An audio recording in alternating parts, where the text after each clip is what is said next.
Bible ज्ञान हिंदी में आपका स्वागत है। आप सबको जय मसीह की। दोस्तों, आज मैं इसहाक और रिबिका की विवाह की कहानी बताने जा रही हूँ। इसका वर्णन बाइबल की पुस्तक उत्पत्ति अध्याय 24 1 से 67 में आपको मिल जाएगा। दोस्तों, वीडियो को शुरू करें उससे पहले हमारे YouTube चैनल बाइबल ज्ञान हिंदी को सब्सक्राइब और बेल आइकन को दबाना ना भूलें। आइए वीडियो को शुरू करते हैं। यह उस समय की बात है जब अब्राहम बहुत बूढ़ा हो गया था और प्रभु ने उसे उसके सब कार्यों में आशीर्वाद दिया था। अब्राहम ने अपने सबसे पुराने नौकर से, जो उसकी समस्त संपत्ति का प्रबंधक करता था, कहा, अपना हाथ मेरे जांघ के नीचे रखो और आकाश तथा पृथ्वी के ईश्वर की शपथ लेकर मुझे वचन दो कि जिन कनानियों के बीच में रहता हूँ उनकी कन्याओं में से किसी को भी मेरे पुत्र की पत्नी नहीं बनाओगे, बल्कि मेरे देश और मेरे संबंधियों के पास जाओगे और वहाँ मेरे पुत्र इसहाक के लिए पत्नी चुनोगे। नौकर ने कहा, हो सकता है कि वहाँ कोई ऐसी स्त्री नहीं मिले जो मेरे साथ इस देश में आना चाहती हो, तो क्या मैं आपके पुत्र को उस देश ले चलूं जिसे आपने छोड़ दिया है? अब्राहम ने उत्तर दिया, तुम मेरे पुत्र को वहां कदापि नहीं ले जाना। प्रभु आकाश और पृथ्वी के ईश्वर ने मुझे मेरे पिता के घर और मेरे कुटुंबियों के देश से निकाला और शपथ लेकर मुझसे कहा कि वह यह देश मेरे वंशजों को प्रदान करेगा।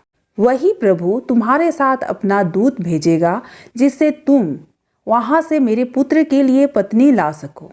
यदि कोई स्त्री तुम्हारे साथ चलने के लिए तैयार ना हो तो तुम अपने इस शपथ से मुक्त होगे, किंतु मेरे पुत्र को वहां कदापि नहीं ले जाना। तब सेवक ने अपने स्वामी अब्राहम की जांघ के नीचे अपना हाथ रखकर और शपथ खाकर उसे वैसे ही वचन दिया। इसके बाद वह सेवक अपने स्वामी के ऊंट में से 10 ऊंट और अपने स्वामी के सब प्रकार की सर्वोत्तम चीज लेकर उत्तरी मेसोपोटामिया के नाहोर नामक नगर के लिए चल पड़ा। वहां पहुंचकर उसने नगर के बाहर एक बावड़े के पास ऊंट को बिठा दिया। संध्या हो रही थी। नगर की स्त्रियां उस समय वहां पानी भरने आया करती थी। उसने कहा, प्रभु मेरे स्वामी अब्राहम के ईश्वर, आज मुझे सफलता प्रदान कर। कृपया मेरे स्वामी अब्राहम पर दया दृष्टि कर। देख, मैं इस जल स्रोत के पास खड़ा हूँ। नगर के निवासियों की पुत्रियां पानी भरने यहाँ आने वाली है। ऐसा कर कि मैं किसी कन्या से कहूँ कि तू अपना घड़ा उतार दो और मुझे थोड़ा पानी पिला दो, और वह बोले कि पी लो, और मैं तुम्हारे ऊँटों को भी पिला दूंगी। वह वही कन्या हो जिसे तूने अपने सेवक इसहाक के लिए चुना है। इससे मैं समझूंगा कि तूने मेरे स्वामी पर दया की है। वह ऐसा कह ही रहा था कि कंधे पर घड़ा रखे रेबेका वहां आ गई। वह अब्राहम के भाई नाहोर की पत्नी मिल्का के पुत्र बतूएल की पुत्री थी। वह कन्या अत्यंत सुंदर थी, कुंवारी थी और उसका किसी पुरुष से संसर्ग नहीं हुआ था। वह बावड़ी में उतरी और अपना घड़ा भर कर फिर ऊपर आई। तब सेवक ने उसके पास आकर कहा, कृपया करके अपने घड़े में से मुझे पानी पिला दो। वह बोली, पी लीजिए महोदय। उसने तुरंत अपना घड़ा अपने हाथ पर उतारकर पीने के लिए उसे पानी दिया। जब वह उसे पानी पिला चुकी तब बोली, मैं आपके ऊँट के लिए भी पानी भरते जाऊंगी, जिससे वे भी पानी पीकर तृप्त हो जाए। उसने तुरंत अपने घड़े का पानी नाद में डाला और पानी भरने के लिए फिर से बावड़ी पर दौड़ी। इस प्रकार वह उसके सब ऊँटों के लिए पानी भरती गई। सेवक यह जानने के लिए चुपचाप खड़ा देख रहा था कि प्रभु ने उसकी यात्रा सफल की है या नहीं। पानी पीने के बाद सेवक ने आधे तोले सोने की एक नथ और उसके हाथ में पहनने के लिए 10 तोले सोने के 2 कंगन निकाले और पूछा, तुम किसकी पुत्री हो? मुझे यह बताओगी कि क्या तुम्हारे पिता के यहाँ रात बिताने को हमारे लिए स्थान मिलेगा? उसने उससे उत्तर दिया, मैं नाहोर की पत्नी मिल्का के पुत्र बतूएल की पुत्री हूँ। फिर उसने कहा, हमारे यहाँ बहुत पुआल और चारा है और रात में रहने को काफ़ी जगह भी है। इतना सुनना था कि सेवक ने सिर झुकाकर प्रभु को प्रणाम किया और कहा, प्रभु मेरे स्वामी अब्राहम के ईश्वर धन्य है। उसने मेरे स्वामी पर दया दृष्टि की और उसके प्रति अपनी सत्य प्रतिज्ञा निभाई है। प्रभु ने मुझे सीधे रास्ते पर अपना स्वामी के भाइयों के यहाँ पहुँचा दिया है। रेबेका दौड़कर अपनी माँ के पास गई और उसने घर वालों को सारा हाल सुनाया। रेबेका का लबान नाम का भाई था। लबान उस व्यक्ति से मिलने के लिए बावड़ी की तरफ दौड़ा। जो ही उसने नथ और अपनी बहन के हाथों में कंगन देखे और अपनी बहन रेबेका को यह बताते हुए सुना कि उस व्यक्ति ने उससे क्या कहा है, तो वह उस व्यक्ति के पास गया। वह अभी तक बावड़ी पर अपनी ऊँट के पास ही खड़ा था। उसने कहा, प्रभु का तुम पर अनुग्रह है, तुम बाहर क्यों खड़े हो? मैंने तुम्हारे रहने का प्रबंध और ऊँट के लिए भी स्थान तैयार किया है। इस प्रकार वह सेवक उस घर में आया। लाबान ने ऊँटों को खोलकर उनके लिए पुआल चारा निकाला। फिर वह पानी लाया जिससे वह और उसके साथी अपने पैर धो सके। जब उसे भोजन परोसा गया तो उसने कहा, जब तक मैं अपना संदेश ना सुना लूं तब तक मैं भोजन नहीं करूंगा। लाबान ने कहा, तो कहो। तब उसने कहना आरंभ किया, मैं अब्राहम का सेवक हूँ। प्रभु ने मेरे स्वामी को इतनी आशीर्वाद दिया है कि वह बहुत धनी हो गया है। उसने उन्हें भेड़ बकरी गाय बैल चांदी सोना दास दासी ऊँट और गधे दिए हैं। मेरे स्वामी की पत्नी सारा की उसकी वृद्धावस्था में एक पुत्र हुआ और उसने अपना सब कुछ उसके अपने पुत्र को दे दिया है। मेरे स्वामी ने मुझे यह शपथ खिलाई कि मैं जिन कनानियों के देश में रहता हूँ उनकी कन्याओं में से किसी के साथ मेरे पुत्र का विवाह नहीं करना, बल्कि मेरे पिता के घर और मेरे कुटुंब वालों के पास जाकर वहीं से मेरे पुत्र के लिए एक पत्नी लाना। मैंने अपने स्वामी से कहा कि शायद वह स्त्री मेरे साथ आने के लिए राजी नहीं होगी। इस पर उन्होंने मुझसे कहा, प्रभु जिसका मैं भक्त हूँ वही अपने दूत को तुम्हारे साथ भेजकर तुम्हारी यात्रा सफल करेगा। इसलिए तुम मेरे कुल और मेरे पिता के घर से मेरे पुत्र के लिए एक पत्नी ला सकोगे। परंतु जब तुम मेरे कुटुंब वालों के पास जाओगे और वे तुम्हें कोई कन्या नहीं देंगे तो तुम अपनी इस शपथ से मुक्त हो जाओगे। ऐसी बात होने पर ही तुम अपनी इस शपथ से मुक्त होगे। इसलिए मैं आज बावड़ी के पास आया और मैंने इस प्रकार प्रार्थना की, प्रभु मेरे स्वामी अब्राहम की ईश्वर, मेरी इस यात्रा को सफल कर। देख मैं अब इस बावड़ी के पास खड़ा हूँ।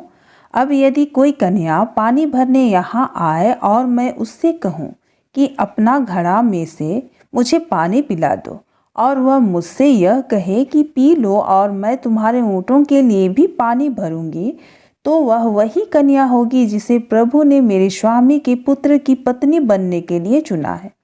मेरे मन की यह प्रार्थना अभी पूरी भी नहीं हो पाई थी कि रेबेका अपने कंधे पर घड़ा रखे वहाँ आ गई। वह बावड़ी में उतरी और पानी भरने लगी।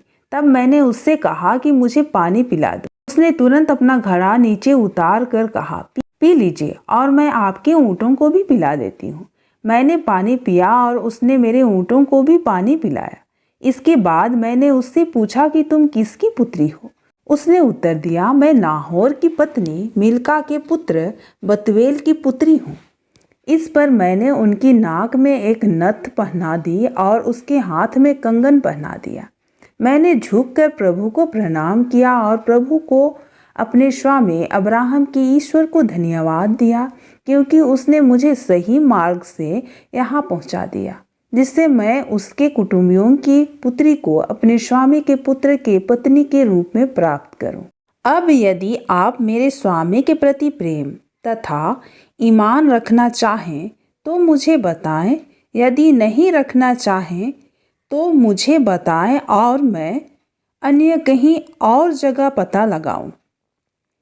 लाबान और बतूएल ने उत्तर दिया, इसमें प्रभु का हाथ है, हम इसमें हस्तक्षेप नहीं कर सकते।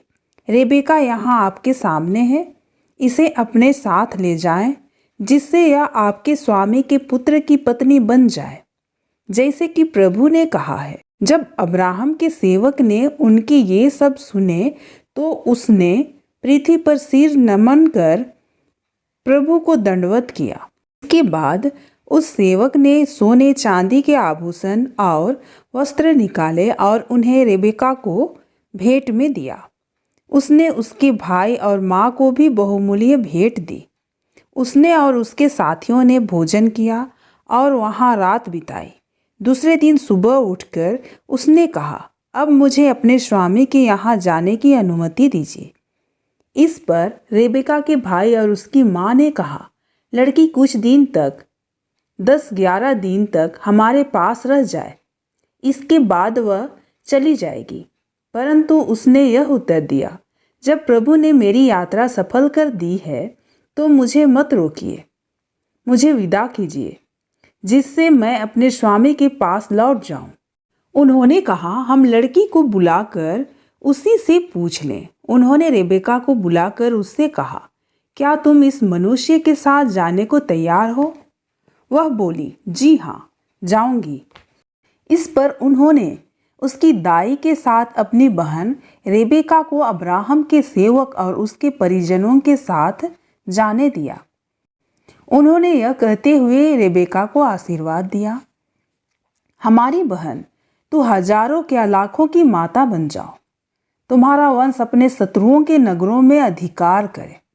रेबेका और उसकी दासियां ऊँटों पर चढ़कर उस मनुष्य के साथ चली गई। इस प्रकार अब्राहम का सेवक रेबेका को साथ लेकर चला गया। इसहाक लह रोए नामक कुएं से लौटा था, क्योंकि उस समय वह नेगेव प्रदेश में रहता था। इसहाक संध्या समय खेत में टहलने गया और उसने आंखें उठाकर ऊँटों को आते देखा। रेबेका ने भी आंखें उठाकर इसहाक को देखा। उसने ऊँट से उतरकर सेवक से कहा, जो मनुष्य खेत में हमारी ओर आ रहा है वह कौन है? सेवक ने उत्तर दिया, यह मेरे स्वामी है। इस पर उसने पल्ले से अपना सर ढक लिया। सेवक ने इसहाक को बताया कि उसने क्या क्या किया है। इसहाक रेबेका को अपनी माता सारा के तंबू ले आया। उसने उसके साथ विवाह किया और वह उसकी पत्नी बन गई। इसहाक रेबेका को प्यार करता था और उसे अपनी माता सारा के देहांत के बाद सांत्वना मिली। मेरे दोस्तों, इस घटना में दर्शाया गया है कि अब्राहम बहुत बूढ़ा हो गया था और अब्राहम को प्रभु ने उसे उसके सब कामों में आशीर्वाद दिया था। अब्राहम ने अपने सबसे पुराने नौकर को उसके धन संपत्ति का देख रेख करता था। उसे ईश्वर की कसम देकर कहता है, मुझे वचन दो कि जिन कनानियों के बीच में रहता हूँ उसकी लड़कियों में से किसी को मेरे बेटे की पत्नी नहीं बनाओगे। अब्राहम चाहता था कि उसके बेटे के लिए अपने पिता के देश उनके संबंधियों की लड़की इसहाक की पत्नी बने, और वैसा ही हुआ। उसे रेबेका, जो अब्राहम के पिता के देश की उसके सगे संबंधियों की बेटी, जो नाहोर की पत्नी मिल्का के पुत्र बतूएल की पुत्री थी, इसहाक की पत्नी बनी। मेरे दोस्तों, अभी भी बड़े बूढ़े अपने बच्चों को अपने जात बिरादरी में ही ब्याह करना चाहते हैं, और उनका सोच भी सही है और उनकी बात भी सुननी चाहिए। जिस रिश्ते में बड़ों की सहमति हो, उनका आशीष हो, वह रिश्ते की बात ही अलग होती है। आशा करती हूँ यह कहानी अच्छी लगी होगी। अगले वीडियो में नई कहानी के साथ फिर मिलेंगे। तब तक के लिए जय मसीह।